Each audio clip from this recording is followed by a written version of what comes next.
Hello everyone, welcome back to Harsha DSC classes. ఈరోజు మనం ఈ వీడియోలో వచ్చేసి 8th క్లాస్ సోషల్ అండి.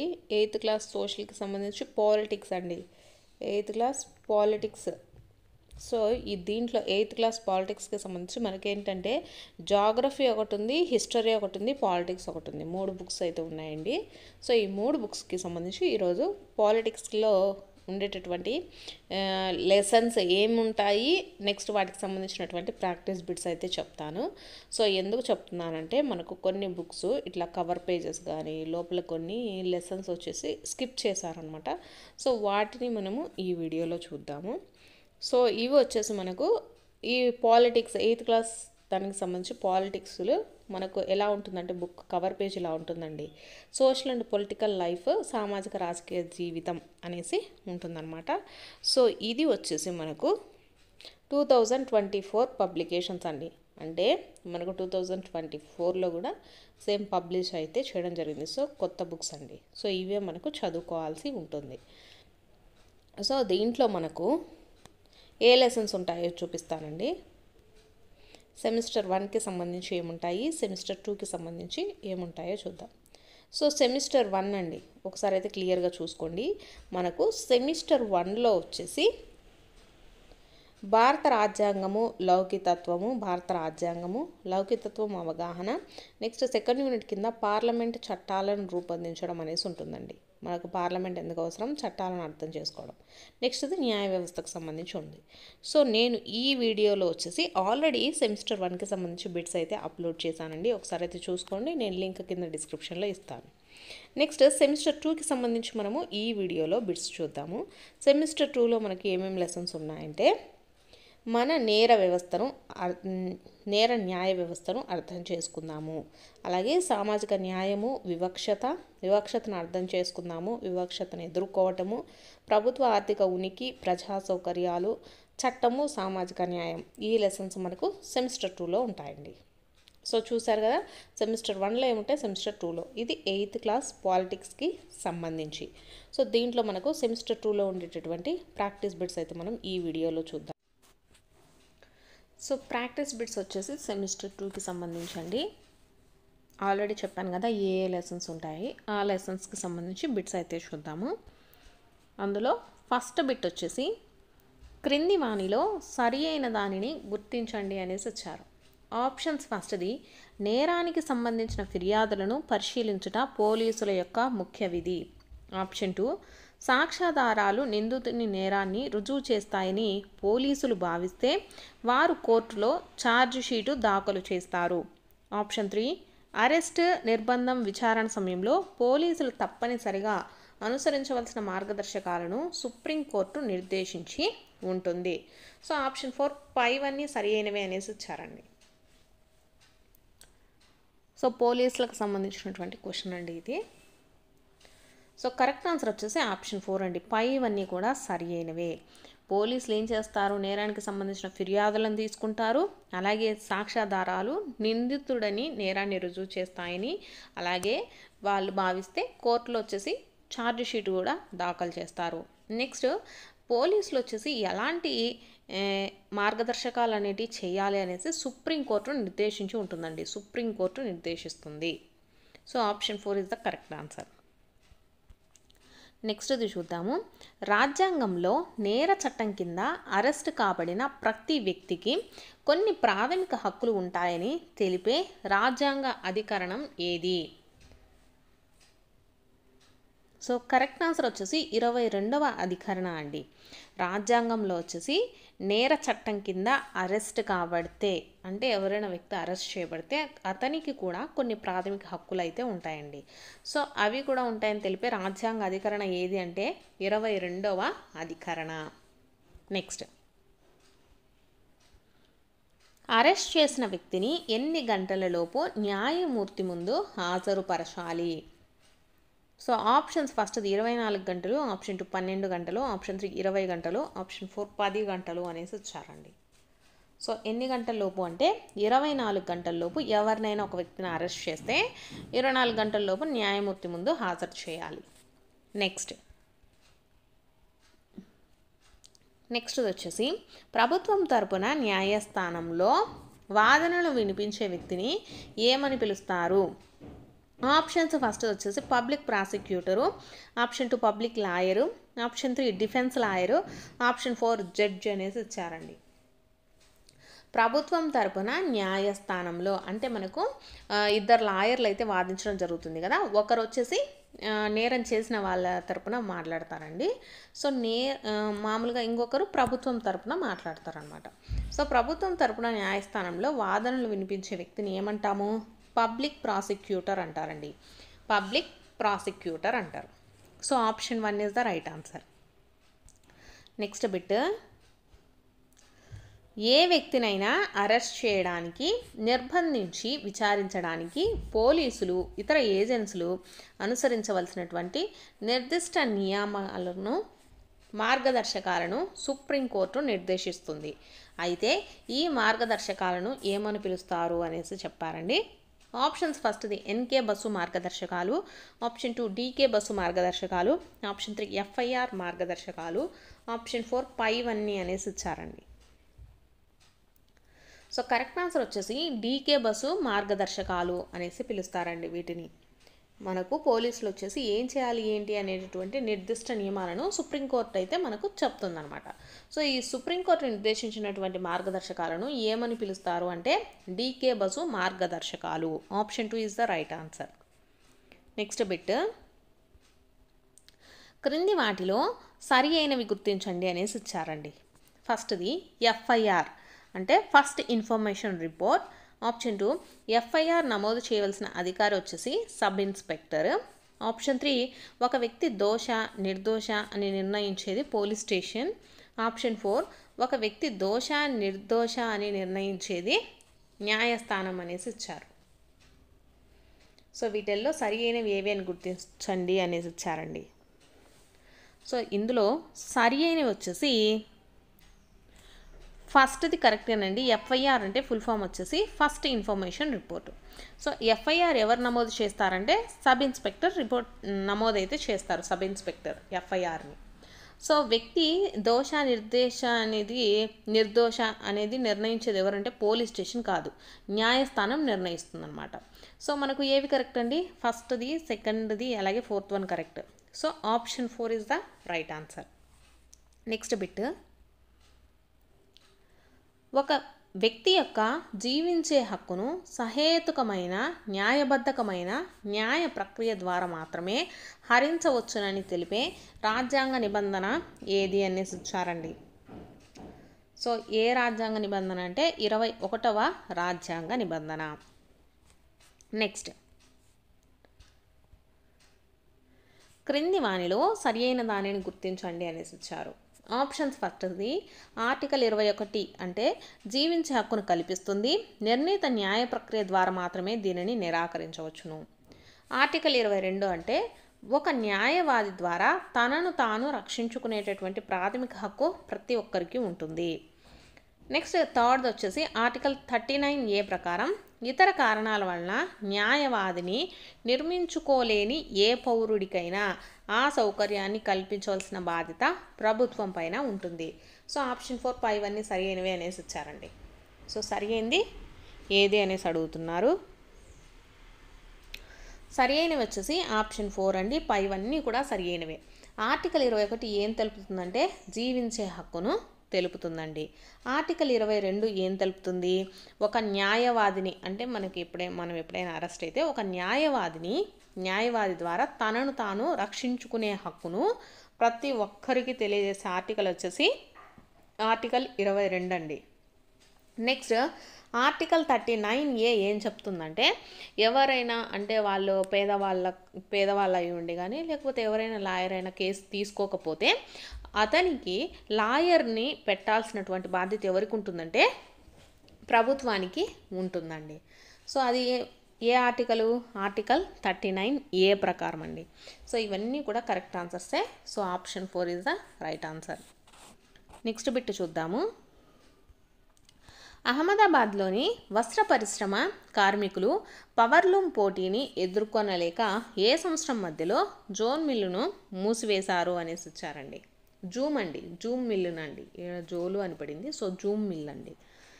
సో ఆప్షన్స్ వచ్చేసి ఫస్ట్ది 1980, 89, ఆప్షన్ 2 93, 71 కాలము, 1970, 79 కాలం అనేసి ఇచ్చారండి. సో ఈ మిల్లును వచ్చేసి ఎప్పుడు మూసివేశారు అంటే 1980, 89 మధ్య కాలంలో అయితే మూసివేయడం జరిగిందండి. So option 1 is the right answer. Next bit, pencil portal బాల కార్మిక వ్యవస్థను నిరోధించుటకు ఏ సంవత్సరంలో ప్రారంభించబడింది అనేసి ఇచ్చారండి. పెన్సిల్ పోర్టల్ మనకు ఈ పెన్సిల్ పోర్టల్ను ఎప్పుడు స్టార్ట్ చేశారండి? 2017 అండి. 2017వ సంవత్సరంలో పెన్సిల్ పోర్టల్ వచ్చేసి బాల కార్మిక వ్యవస్థను నిరోధించుటకు 2017వ సంవత్సరంలో ప్రారంభించబడిందండి. నెక్స్ట్, పెన్సిల్ ఫుల్ ఫామ్ వచ్చేసి platform for effective enforcement for no child labour. దీనికి సంబంధించి పెన్సిల్ అని మీకు ఫుల్ ఫామ్ కూడా అడుగుతారు. సో ఫుల్ ఫామ్ అడిగినప్పుడు platform for effective enforcement for no child labours, బాల కార్మిక వ్యవస్థను నిర్మూలించడం కోసము ఈ పెన్సిల్ అనేటటువంటి పోర్టల్ని అయితే రిలీజ్ చేయడం జరిగిందండి. ఎప్పుడు అంటే 2017వ సంవత్సరంలో. నెక్స్ట్, ఈ పెన్సిల్ పోర్టల్ యొక్క విధి ఏమి అనేసి ఇచ్చారు. ఆప్షన్స్ ఫస్ట్ది పిల్లల జాడను కనిపెట్టడం, ఆప్షన్ 2 పిల్లల్ని పర్యవేక్షించడం, ఆప్షన్ 3 ఫిర్యాదు నమోదు చేసుకోవడం, ఆప్షన్ 4 పైవన్నీ అనేసి ఇచ్చారండి. కరెక్ట్ ఆన్సర్ వచ్చేసి పైవన్నీ అండి. ఈ పెన్సిల్ పోర్టల్ వచ్చేసి ఎక్కడైనా పిల్లలు తప్పిపోయినా వాళ్ళని సంరక్షించడము, వాళ్ళని పర్యవేక్షించడము, తప్పిపోయినటువంటి వాళ్ళకి సంబంధించి ఫిర్యాదులు నమోదు చేసుకోవడం, ఇవన్నీ కూడా పెన్సిల్ పోర్టల్ చేస్తూ ఉంటుంది. నెక్స్ట్, బాల కార్మిక నిషేధ మరియు నియంత్రణ చట్టము 1986ను పార్లమెంటు ఏ సంవత్సరంలో సవరించింది అనేసి ఇచ్చారు. సో ఇంతకుముందు మనకు బాల కార్మిక నిషేధ చట్టం ఆల్రెడీ చేశారండి. ఎప్పుడు చేశారు అంటే 1986లో మొదటగా చేశారనమాట. సో దాన్ని మళ్ళీ సవరించడం అయితే జరిగింది. సో ఎప్పుడు అనేసి అడుగుతున్నారండి. So options 2012, option 2 2014, option 3 2016, option 4 2008 అనేసి ఇచ్చారు. సో కరెక్ట్ ఆన్సర్ వచ్చేసి 2016లో అండి. మనకు ఫస్ట్ బాల కార్మిక నిషేధ చట్టం ఎప్పుడు చేశారంటే 1986లో చేయడం జరిగిందనమాట. సో 2016లో దీనిని మళ్ళీ సవరించడం జరిగింది. ఏ సంవత్సరంలో? 2016. నెక్స్ట్, భోపాల్ విషవాయువు దుర్ఘటనలో విడుదలైన వాయువు ఏది? Options first methyl isocyanide, option 2 methyl isobromide, option 3 union carbide, option 4 methyl isocarbon అనేసి వచ్చారండి. భోపాల్లో విషవాయువు దుర్ఘటన జరిగింది కదా, సో అది ఏ వాయువు వల్ల జరిగిందంటే మిథైల్ ఐసోసైనైడ్ అనేటటువంటి వాయువు అండి. Option 1 is the right answer. Next bit, Bhopal gas విషవాయువు దుర్ఘటన ఏ సంవత్సరంలో జరిగింది? సో ఈ గ్యాస్ దుర్ఘటన వల్ల అయితే చాలామంది అయితే చనిపోయారు కదా. సో ఈ దుర్ఘటన మనకి ఏ సంవత్సరంలో జరిగిందంటే 1984 డిసెంబర్ 2వ తారీఖు జరిగిందండి. 1984 December 2. Option 1 is the right answer. Next bit, Bhopal gas దుర్ఘటనకు కారణమైన యూనియన్ కార్బైడ్ అంటే యూసీ అనేటటువంటి పురుగుల మందును ఉత్పత్తి చేస్తున్న కంపెనీ అండి. సో యూనియన్ కార్బైడ్ అనేది కంపెనీ నేమ్ అండి. సో ఇదేం చేస్తుందంటే పురుగుల మందులను ఉత్పత్తి చేస్తూ ఉంటుందన్నమాట. సో ఈ కంపెనీలో ఈ భోపాల్ గ్యాస్ దుర్ఘటన అయితే మనకు జరిగింది. సో ఈ కంపెనీ ఏ దేశానికి సంబంధించింది అనేసి అడుగుతున్నారు. ఆప్షన్స్ ఫస్ట్ది అమెరికా, రష్యా, ఫ్రాన్స్, బ్రిటన్ అనేసి ఇచ్చారండి. ఈ కంపెనీ ఏ దేశానికి సంబంధించిందండి? అమెరికా దేశానికి సంబంధించింది. Option 1 is the right answer. Next bit వచ్చేసి స్వచ్ఛమైన నీరు, గాలి పొందుట జీవించే హక్కుల అంతర్భాగమని సుప్రీంకోర్టు ఈ కేసులో పేర్కొంది. సో ఇక్కడ కొన్ని కేసులు అయితే ఇచ్చారు కదా. సో ఏ కేసులో మనకు స్వచ్ఛమైన నీరు, గాలి పొందుట జీవించే హక్కులో అంతర్భాగమని చెప్పింది అనేసి ఇచ్చారండి. కరెక్ట్ ఆన్సర్ వచ్చేసి ఆప్షన్ 2 అండి. Subhash Kumar versus state of బీహార్కి సంబంధించి మనకు 1991లో అయితే కేసు అయితే నడవడం జరిగింది. ఆ కేసులో వచ్చేసి సుప్రీంకోర్టు స్వచ్ఛమైన నీరు ప్రతి వ్యక్తికి కూడా స్వచ్ఛమైన నీరు అలాగే గాలి పొందుట జీవించే హక్కుల అంతర్భాగమని చెప్పింది. నెక్స్ట్, ఈ క్రింది వాటిలో సరి అయినది గుర్తించండి అనేసి ఇచ్చారు.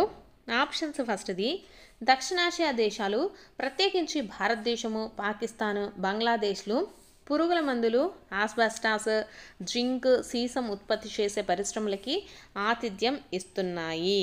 ఆప్షన్ 2 వచ్చేసి షిప్ బ్రేకింగ్ అన్నది ఉత్తర ఆసియాలో వేగంగా అభివృద్ధి చెందుతున్న మరో ప్రమాదకర పరిశ్రమ. ఆప్షన్ 3 వచ్చేసి ఇప్పుడు ఉపయోగంలో లేని పాత ఓడలు స్క్రాపింగ్ కోసం బంగ్లాదేశ్ భారతదేశంలోని షిప్ యార్డ్లకు పంపుతున్నారు. ఆప్షన్ 4 పైవన్నీ సరి అయినవి అనేసి ఇచ్చారండి. సో కరెక్ట్ ఆన్సర్ వచ్చేసి ఆప్షన్ 4 అండి. పైవన్నీ కూడా సరి అయినవే.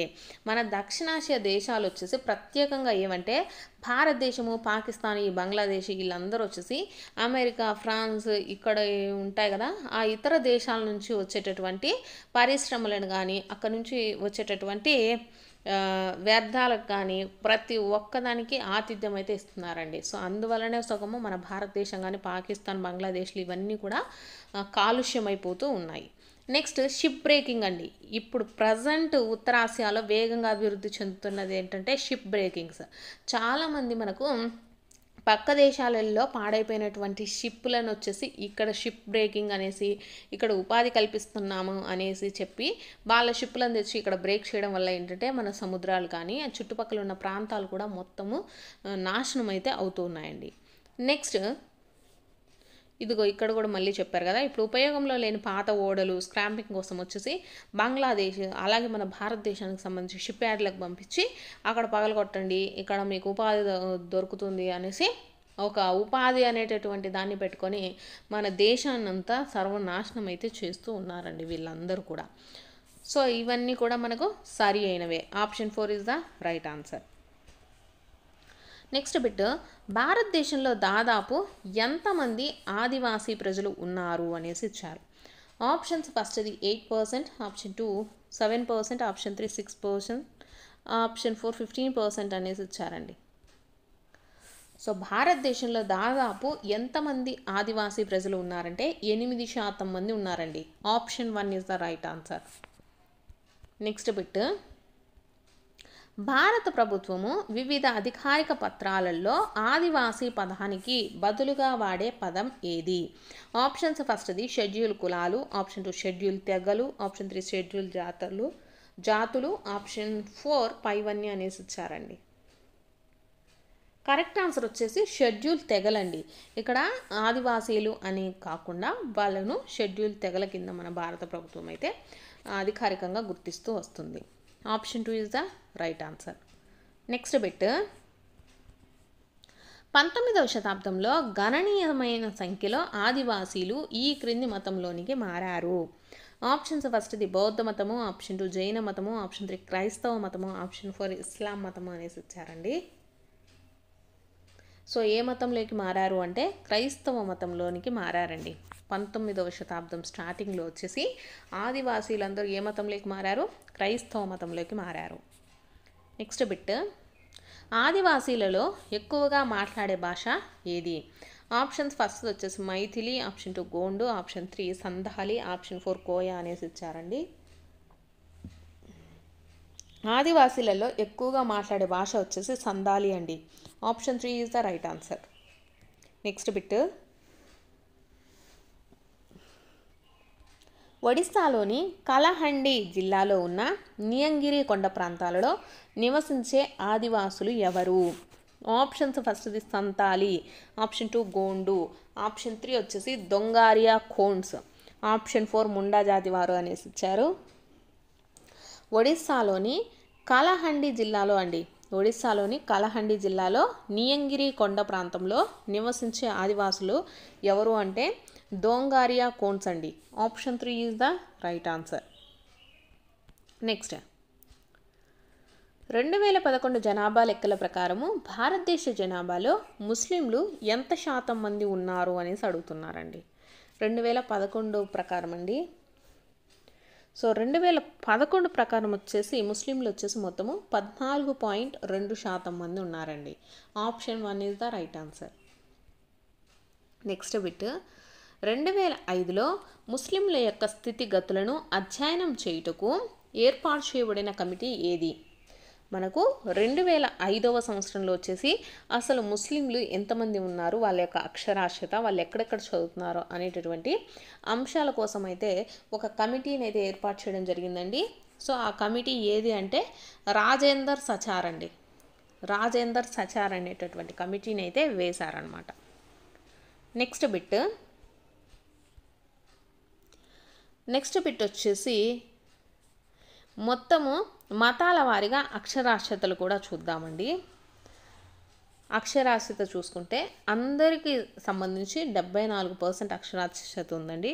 సో హిందువులు చూసుకుంటే 63%, ముస్లింలు 57%, క్రైస్తవులు వచ్చేసి 74%, సిక్కులు 67%, బౌద్ధులు 71%, జైనులు వచ్చేసి 86% అక్షరాస్యతలు ఉన్నాయండి. మతాల వారీగా అక్షరాస్యత రేటు అడిగినట్లయితే అందరికీ కలిపి అయితే 74 ఉందండి. మతాల వారీగా ఒక్కొక్క మతంలో అడిగినట్లయితే ఇలా ఉన్నాయండి.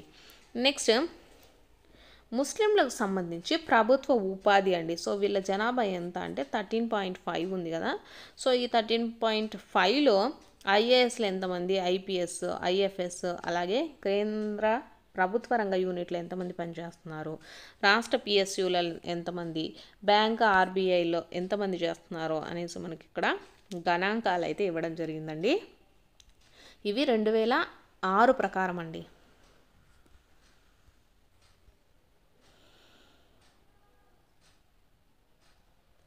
సో ఈ సచార్ కమిటీ అనేది వేశారు కదండి భారతదేశంలో ముస్లింల 2005లో ఉన్నత స్థాయి కమిటీ ఏర్పాటు చేసిందండి. అదేంటంటే జస్టిస్ రాజేందర్ సచార్ అధ్యక్షతన మనకు ముస్లిం సమాజం యొక్క సామాజిక, ఆర్థిక, విద్యా స్థితిగతులను పరిశీలించడానికి ఇక్కడైతే వీళ్ళు వేశారండి.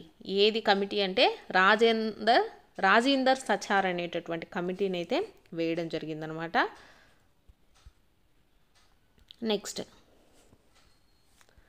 నెక్స్ట్ క్వశ్చన్ వచ్చేసి రాజ్యాంగంలోని ఏ అధికరణ అంటరానితనంను నిషేధిస్తుంది? రాజ్యాంగంలోని ఏ అధికరణ అండి? ఏ అధికరణ అండి అంటరానితనాన్ని నిషేధించేది? 17వ అధికరణ అండి. 17వ అధికరణ.